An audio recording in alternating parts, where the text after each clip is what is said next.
Corral nos honra con su presencia esta mañana.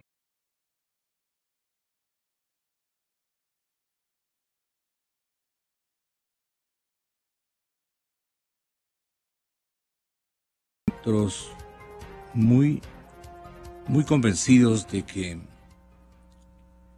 una tesis que ha cobrado, como usted lo dice, protagonismo en estos tiempos, dice que para nivelar a la sociedad ecuatoriana no debería haber ricos, no debería haber ricos. La doctrina es que deberían desaparecer esta clase maldita de ricos, que sus bienes deberían repartirse y sus costumbres también deberían derogarse, sus privilegios deberían transformarse en verdaderos delitos de lesa humanidad y sus propiedades deberían expropiarse o confiscarse,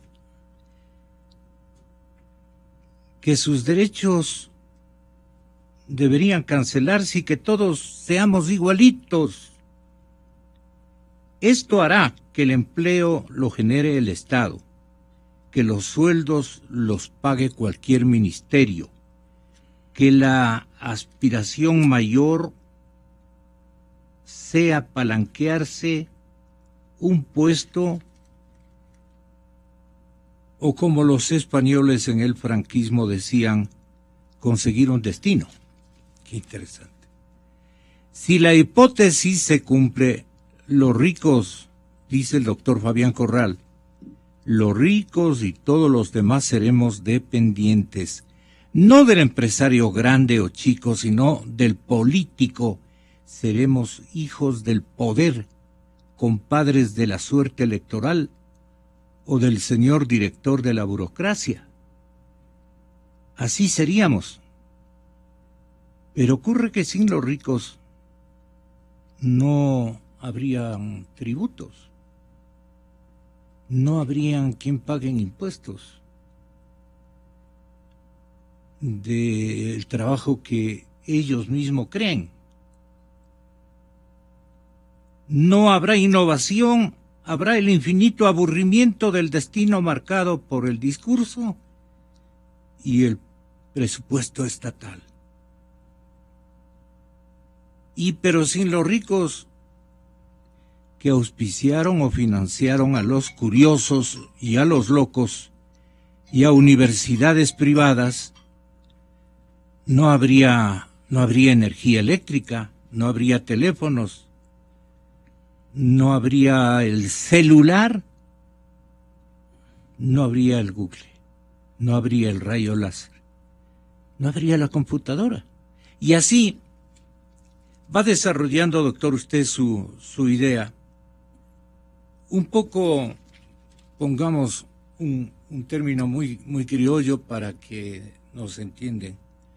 No ardido por nada de lo que imagina el superficial ciudadano, sino por qué, doctor. Muy buenos días y muchas gracias. Qué bueno haber coincidido con estas dos reflexiones sobre el vicio del déficit político y esta inconexa situación de que nadie quiere que haya ricos en el discurso. Pero a la final usted nos va a comprobar lo que titula esta crónica. Así es, Gonzalo. Buenos días. En primer lugar, le agradezco por la entrevista. Vea, yo creo que las columnas de opinión deben referirse a temas de fondo, al menos a veces. Uno de los temas de fondo que tiene que ver con la conducta, el estilo de la sociedad ecuatoriana y de la clase política ecuatoriana, es que, yo diría, nos anclamos en condenar ciertos temas y nos anclamos en determinados prejuicios, y esos prejuicios se vuelven incluso ideologías. Uno de ellos es este prejuicio de que hay que combatir a los ricos, hay que combatir la riqueza privada. Pero claro, si uno hace una reflexión un poquito más detenida, lo primero que se pregunta es si el ciudadano ecuatoriano común, de clase media, digamos, de todas las clases sociales, si se puede hablar en esos términos, aspiran o no aspiran de alguna manera a, llamémosle, ser ricos. Aspiran o no aspiran al progreso material. Quieren o no quieren salir de la situación actual, prosperar, tener mejores posibilidades, educar mejor a sus hijos, tener negocio propio, etcétera, etcétera. Y no me refiero solamente al gran millonario, me refiero a la riqueza en dos perspectivas. Primero, obviamente, a la riqueza material, a la capacidad de tener ahorro y a través del ahorro capitalizar, hacer una acumulación que permita tener bienes, contar con más bienes, ¿no es cierto? Y por otro lado, es también el tema de la riqueza como una opción para el ejercicio de la libertad, es decir, al progreso como una opción para el ejercicio de la libertad. Porque como usted leyó en el texto que yo puse ahí, poco para suscitar reflexiones precisamente, es que cuando combatimos a ultranza estos conceptos que pueden llamarse capitalistas, neoliberales, liberales, como usted quiera, las calificaciones a mí no me interesan porque empobrecen los conceptos. Pero si nos vamos por ese análisis, vemos que efectivamente la gente sí quiere progresar. El ideal de la gente, o sea, la gente progresa por imitación, no progresa por imitación hacia abajo, progresa por imitación hacia arriba. Y la gente quiere, de alguna manera, tener más recursos. Y el ideal de la clase media ecuatoriana, yo le diría, es precisamente tener un negocio propio. Y no solamente por el aspecto económico, que es importante, sino por las connotaciones inclusive morales que tiene la propiedad privada, que acá es un tema tabú también. La propiedad privada no solamente es un tema económico, sino un tema que tiene connotaciones morales. ¿Por qué? Porque la propiedad privada, cuando está protegida por la ley y respetada por el Estado, ¿no?, lo que hace es asegurar un espacio de autonomía personal a los individuos. Por ponerlo en términos más concretos, si la gente depende solamente del Estado, es menos libre que si la gente dependiese no solamente del Estado, que es inevitable, sino que también tuviese una especie de escudo que le permita obrar con cierta autonomía. Si usted es empleado público, que esto implica hacer un juicio de valor respecto de los empleados, pero en conceptos, si yo dependo siempre de la burocracia, ya sea porque soy empleado público, respetable posición del empleado público, lo digo, o porque dependo, a pesar de que sea un ciudadano que no sea empleado público, dependo de los impuestos, de la acción del Estado, dependo cada vez más, o sea, termino siendo cada vez menos libre. Eso es una verdad. Si yo tengo que persistentemente pedir permiso para todo, ¿no? Tengo que pedir permiso prácticamente para todo. Así es. ¿No es cierto? Entonces, esa es la trampa del Estado intervencionista. Es la trampa del Estado intervencionista, porque el Estado intervencionista se presenta como el Estado justiciero, el Estado salvador, pero en el fondo el Estado intervencionista lo que hace es... Salvador y comisario. Claro, es coartar las libertades. Entonces, cuando uno tiene un espacio que le garantice propiedad privada, ¿no?, que le garantice progreso a través del esfuerzo privado, legítimo, no estoy hablando de la ganancia ilegítima ni cosa parecida, esfuerzo privado de años de esforzarse para tener una autonomía económica, obviamente a esa autonomía económica está acompañada una autonomía moral, porque ya no voy a depender tanto de la política, no voy a depender tanto del Estado, no voy a tener que pedir tantos permisos. Hay dependencias inevitables, por supuesto. Por ejemplo, la ganancia legítima genera el pago de impuestos. Tengo que cumplir con esas obligaciones, en la medida en que los impuestos no sean confiscatorios, es decir, que no tengan por intención establecer un sistema de reparto equitativo razonable de ciertos niveles de ingresos, sino que tengan por objeto afectar al concepto mismo de la propiedad, que es un impuesto confiscatorio, que está inclusive prohibido por la Constitución. Pues yo tengo que cumplir esas obligaciones, pero que me dejen unos excedentes míos que yo pueda ir acumulando, que pueda hacer mis negocios, que pueda hacer mis actividades, porque además ese sistema dinamiza la economía, Gonzalo. Coloca la iniciativa no en manos de la burocracia planificadora, que ya ocurrió pues en los sistemas que se cayeron en el año 1989, sino en la iniciativa de las personas. Esa es la virtud de este tema. Las personas son las que tienen la iniciativa, el talento, la capacidad inventiva. Esas sociedades abiertas, esas sociedades libres, son las sociedades que más oportunidades le dan a la gente. ¿Y eso significa ser sociedades exitosas? Claro, por supuesto. No obstante, quedan igualmente déficits de que todos los miembros de una sociedad tengan las mismas oportunidades, salvo que los ricos,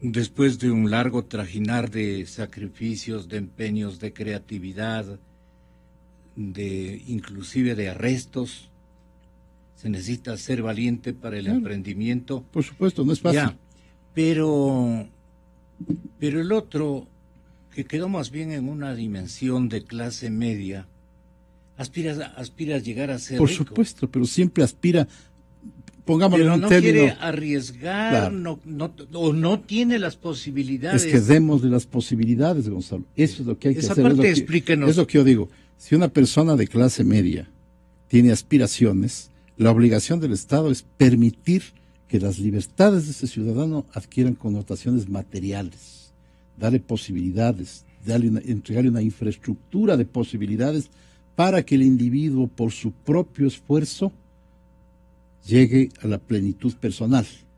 Es decir, el Estado lo que debe hacer es facilitar educación básica, infraestructura, seguridad, administración de justicia. Eso tiene que hacer el Estado. Es decir, las condiciones fundamentales para que las libertades tengan un contenido material y a partir de eso, para que las personas tengan igualdad de oportunidades en el punto de partida. Ahí está el secreto. Pero ahí está usted reconociendo que el Estado sí tiene y debe tener facultades de controlar que esas cosas...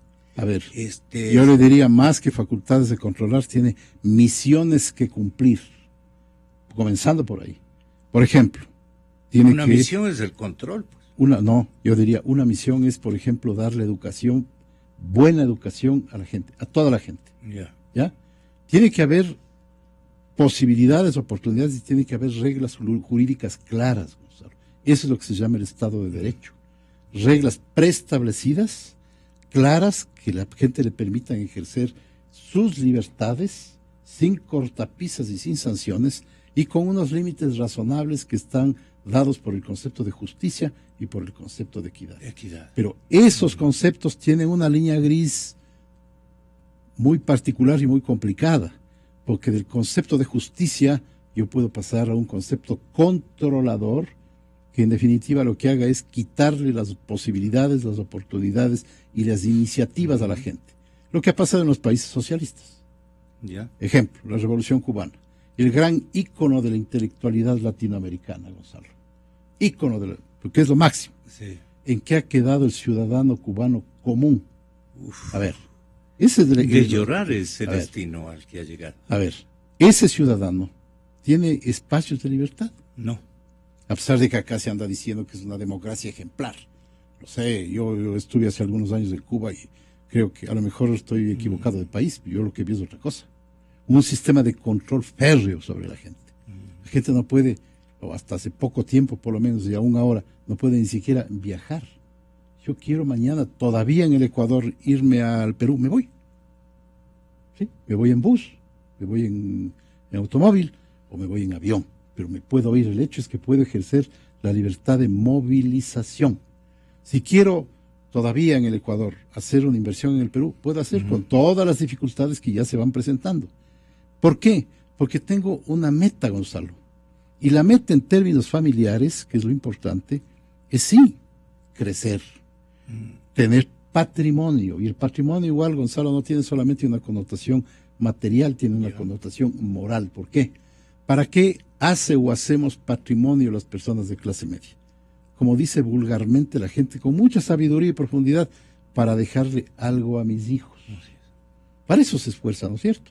Pero si ese algo que les voy a dejar a mis hijos está obstaculizado, sancionado o penalizado de alguna manera, vea, nos han quitado la posibilidad de aspirar, que es lo peor que puede ocurrir en una sociedad, que nos quiten la posibilidad de aspirar, de progresar con nuestro esfuerzo, Gonzalo, no con la palanca de la burocracia, no con el esfuerzo ajeno, con el esfuerzo propio. O el carnet del partido. Exacto, o el carnet del partido o la libreta de racionamiento. Entonces tenemos que ser claros en estas cosas. ¿A qué sociedad aspiramos? Ya. Es lo que pregunto yo. A una sociedad donde la gente quiera, en definitiva, entre comillas, ser rica, es decir, progresar materialmente para tener un patrimonio propio, un negocio propio, unas posibilidades de crecer por su propio esfuerzo, o una sociedad en la que todo el mundo sea, en definitiva, dependiente del Estado, de un determinado gobierno, de una tendencia o de otra tendencia, que a mí me parece, sinceramente, trágico. Las ideologías, doctor, de izquierda, especialmente de las que predominaron en el primer mundo socialista que conformaron en los 60, en los 70. Esas ideologías buscan la igualdad, la equidad, que haya oportunidades idénticas para todos.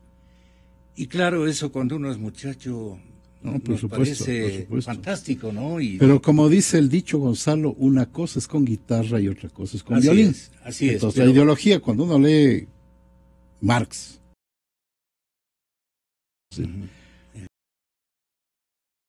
dice, sí, es una cosa absolutamente razonable, pero el momento en que esa doctrina, esa ideología se puso en práctica, porque eso es lo que a mí me asombra.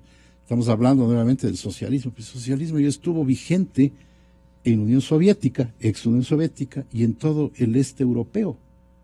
Gonzalo, y estuvo vigente. ¿Cuál fue el resultado en términos humanos y económicos? El colapso por falta de estímulo. Colapso, un fracaso. Pero por falta de estímulo. Por falta de estímulo y por un exceso de intervencionismo, un exceso de ejercicio del poder político. Y por una dictadura, no precisamente del proletariado. Gonzalo, estas tesis finalmente lo que llegan es a dictaduras. Es que los socialismos finalmente no pueden funcionar sino a través de estados totalitarios, lamentablemente. Y con caudillos. Y en América Latina en una visión caudillista, por supuesto. Entonces, es una experiencia que ya tuvo el mundo. Hay que simplemente recordar, sino que lo que ocurre, Gonzalo, es que parecería que en el mundo moderno, como la velocidad de la información es tan grande, nos olvidamos de lo que pasó ayer. Hace, 25 años se cayó el muro de Berlín. Y nos hemos olvidado. Y ahora aparecen las mismas teorías con otros personajes, con otro envoltorio, con otra presentación, a decirnos lo mismo y ofrecernos la misma salvación que nos ofreció ese socialismo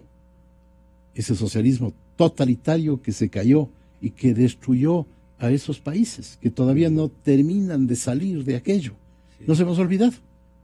Y aquí seguimos hablando que el socialismo, a ver, pongamos las cosas en términos de sinceridad y de realidad.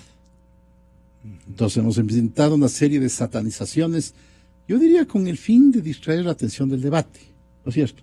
La condena al liberalismo. Gonzalo, sin liberalismo no hay democracia. Si la sustancia de la democracia es el liberalismo político, sobre todo.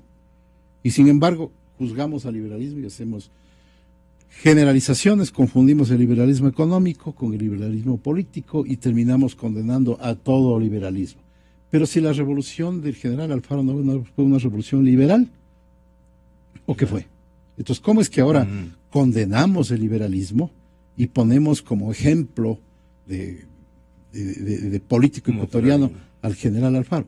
Sinceramente le digo, no alcanzo a entender. Esa es una contradicción fundamental. Hemos endiosado determinados tipos de personajes. El personaje bueno se llama el general Eloy Alfaro.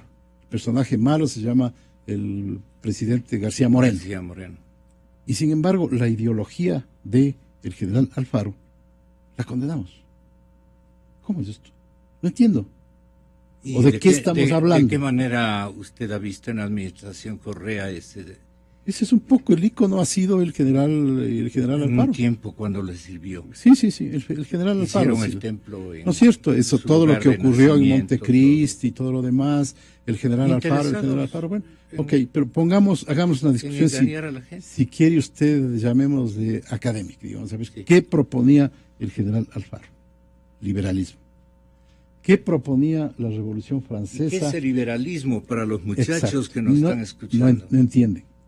El liberalismo, en definitiva, es un sistema en que se privilegia las libertades personales sobre la intervención del Estado. Ese es el liberalismo. El liberalismo es el sustento del sistema democrático. Ese es el liberalismo. El liberalismo se inventaron, en parte, los ingleses primero.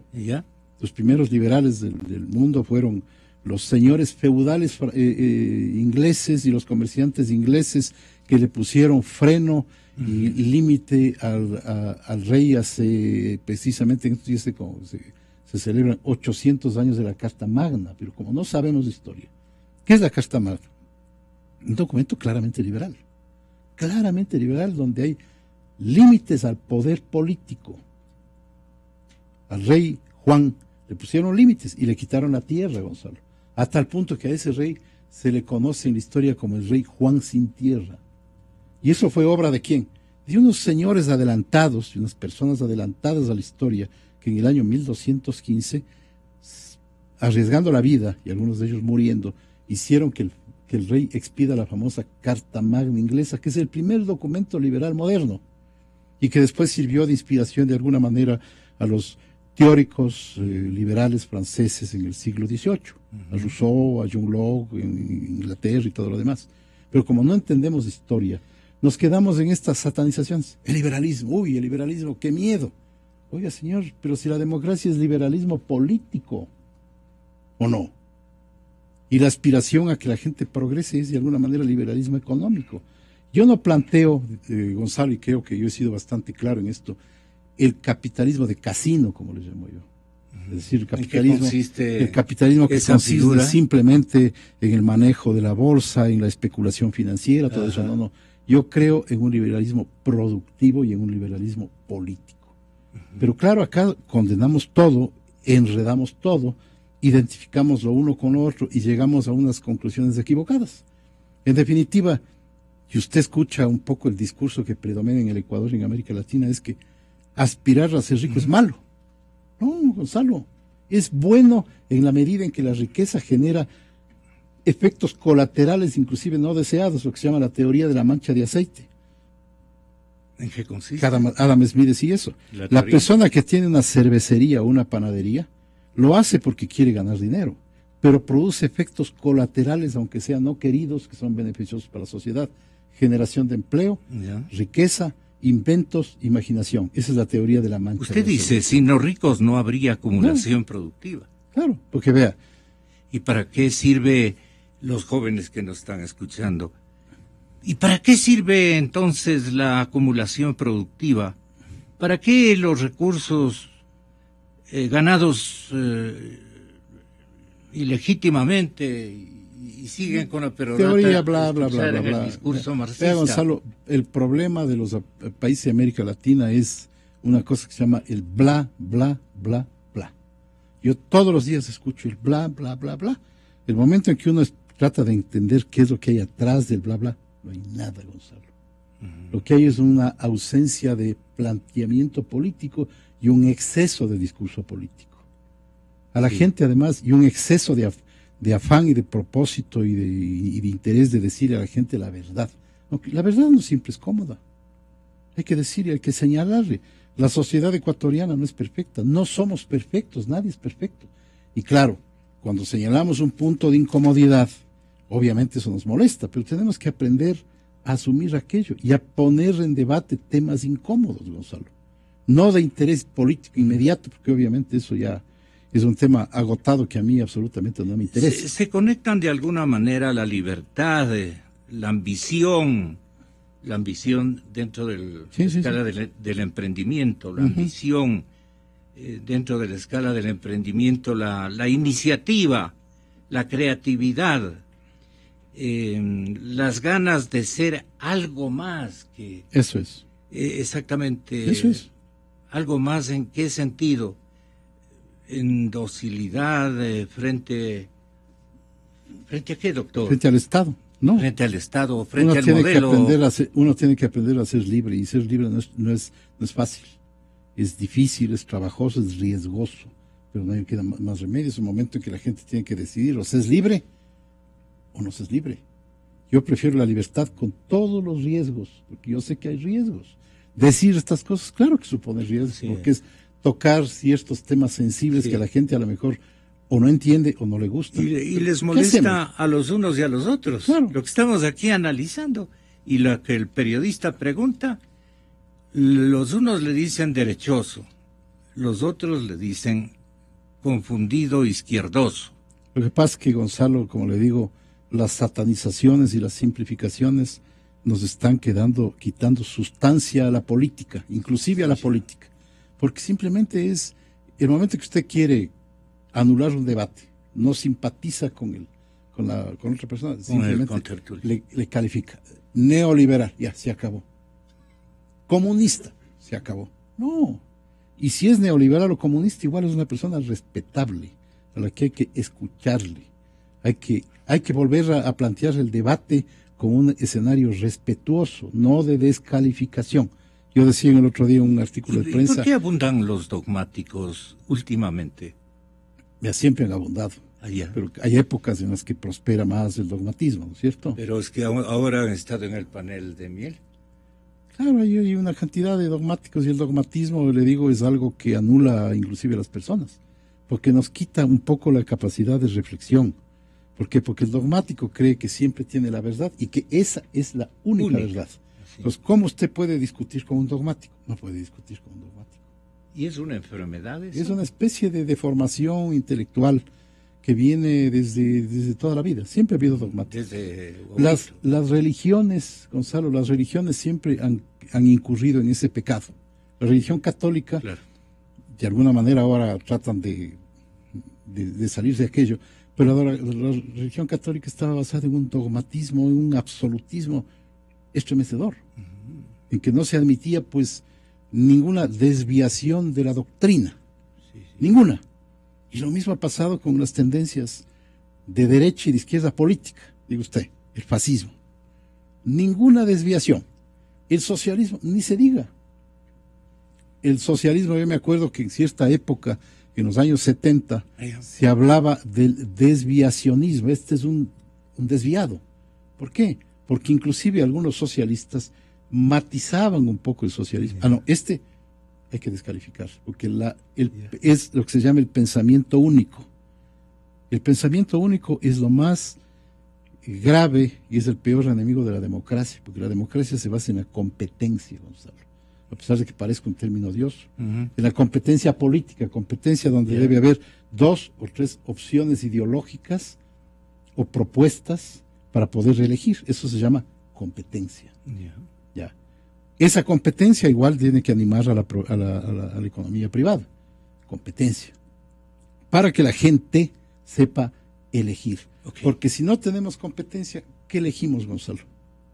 No hay posibilidad de elegir. Si tenemos solamente un camino, un proyecto, una idea, y no podemos movernos de aquello, y todo aquel que plantea algún matiz o alguna, entre comillas, desviación de ese proyecto, se convierte en hereje.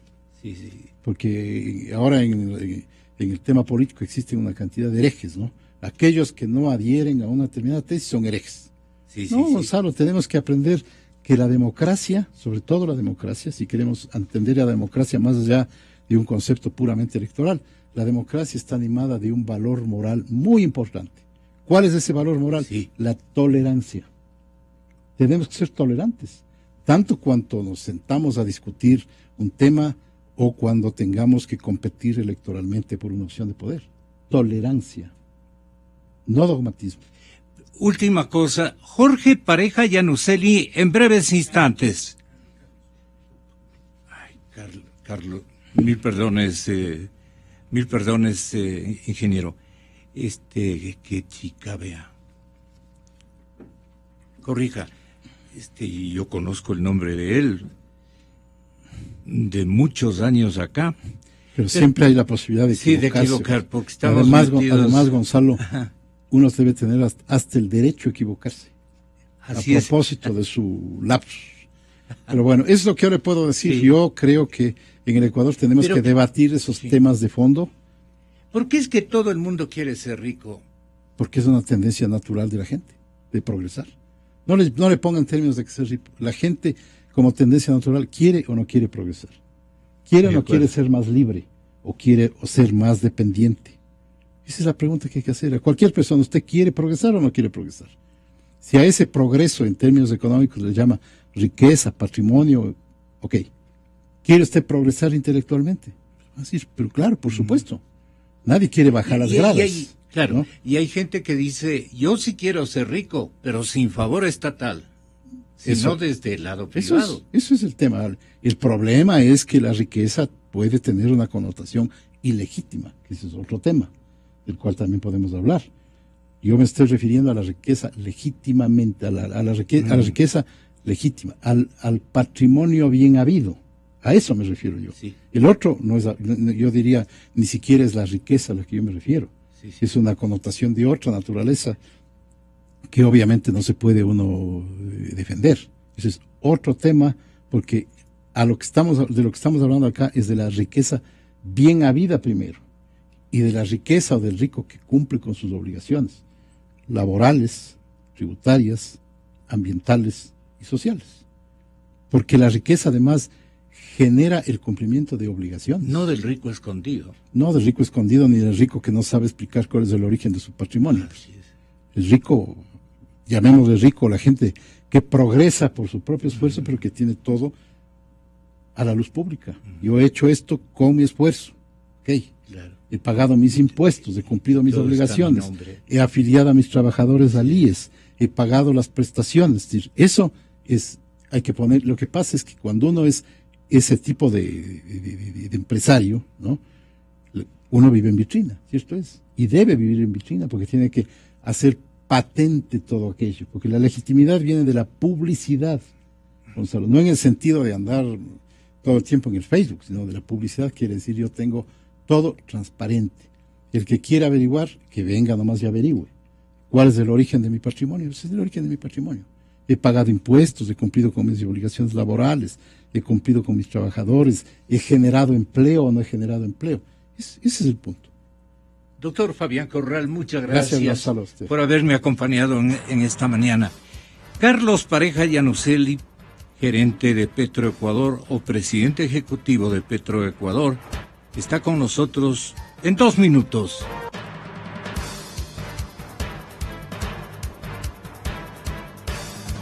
Mire este programa desde su dispositivo móvil.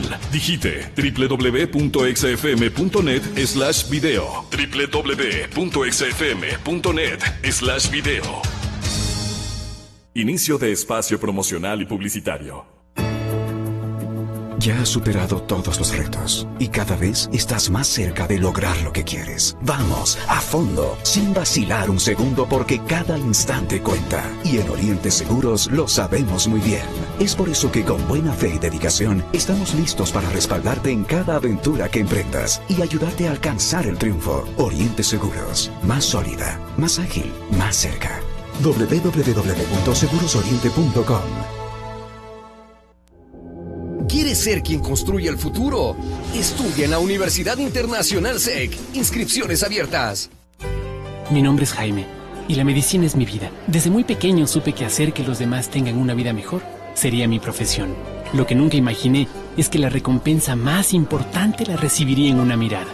Y eso no tiene precio. Soy médico y estoy muy orgulloso de trabajar en la Nova.